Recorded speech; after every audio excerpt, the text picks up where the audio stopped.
Now we're gonna look at Emilie Pritchard from Form and Function. She's an artist that we've carried in Pistachios for a really long time, so her collection's quite big.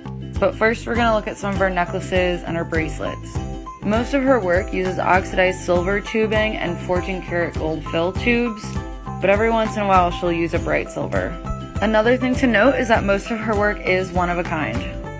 We have an interview with her up on our website where she talks about her process and her draw to the material. She says, "I'm a self-taught artist. My academic training was as a lawyer. After practicing law for a year or so, my husband and I moved onto a sailboat and headed south. A year later, we were in the sailboat business in Panama City, Florida, and we ran that business for 40 years. She started out as a weaver, and then she started using glass beads, and she realized that the longer ones she could manipulate into 3D shapes, and that's where we are now." Okay, now part 2 of Emilie Pritchard. We already looked at her necklaces, and now we're going to look at all her earrings. As you can see, she does have a lot, so I'm going to skip over some of them. She's using different material tubing and thread to hold it all together and kind of create these 3D structures. A lot of her work is really kinetic and lightweight because of the materials she uses.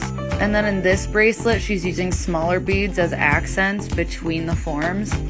And then she uses enamel tubing to get that really colorful pop on this brooch. The inside of these earrings is movable. It's not connected to the tubes. Same with these. She's got those little white beads in there. Again, she's using oxidized silver tubing and 14 karat gold fill tubing. And in some of these earrings, you can see in the background, she's using a bright silver tubing. That's all for Emilie Pritchard. Come back for our last Form and Function artist.